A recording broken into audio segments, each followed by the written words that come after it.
Fala pessoal, na aula de hoje vamos dar continuidade aí, é, falando um pouco sobre o comando select, né?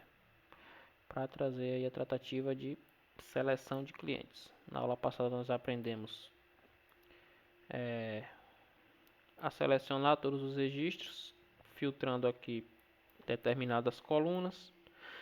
Aprendemos a selecionar todos os registros, trazendo todas as colunas. Aprendemos a utilizar aqui o where. E nessa aula de hoje, para ela ficar um pouco curta, eu vou abordar um tema chamado alias.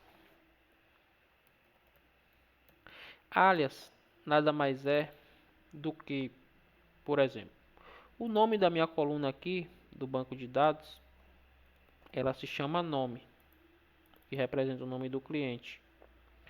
O nome da minha coluna de CPF significa CPF. O que é que eu consigo fazer com o alias?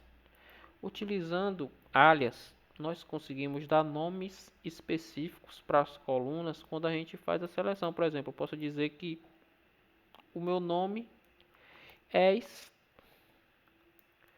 nome cliente. Esse alias você pode colocar ele entre aspas simples ou aqui no SQL Server você pode deixar sem. Vai funcionar das duas maneiras. Por exemplo, aqui é por exemplo, vamos dizer que eu não quero exibir quando selecionar o meu cliente, eu não quero exibir no meu relatório o nome da minha coluna do banco de dados. Eu quero dizer que vai ser documento, só para simplificar, tá? Então, veja o seguinte. Não, eu vou deixar nome cliente com aspas e vou deixar o de cá, esse alias de cá sem aspas.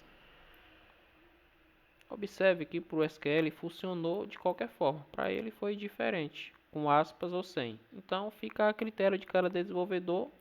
Eu não conheço muito bem os outros SGBD, sempre trabalhei bastante com o SQL Server. Eu não sei se é obrigatório passar dessa forma, por exemplo, no MySQL. Nunca fiz esse teste, na verdade.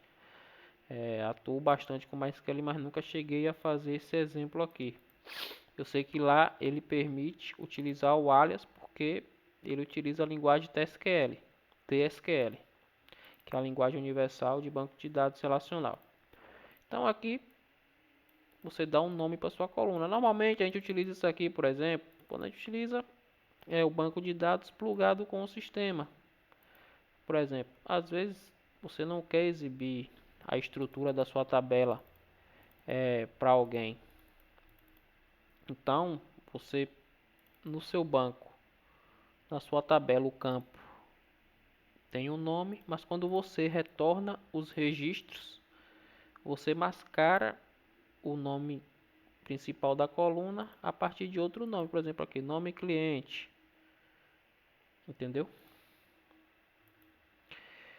Então, para essa aula é basicamente isso. O alias que eu queria falar, eu não vou se estender muito, vou tentar fazer aulas curtas, porque esse assunto do select, ele é bem extenso, ele traz bastante conceito e bastante prática. Então vamos trabalhar com aulas curtas para que não fique muito chato, né? Eu tento sempre ser o mais didático possível, mas eu sei que aulas de longa duração acaba sendo muito maçante, né?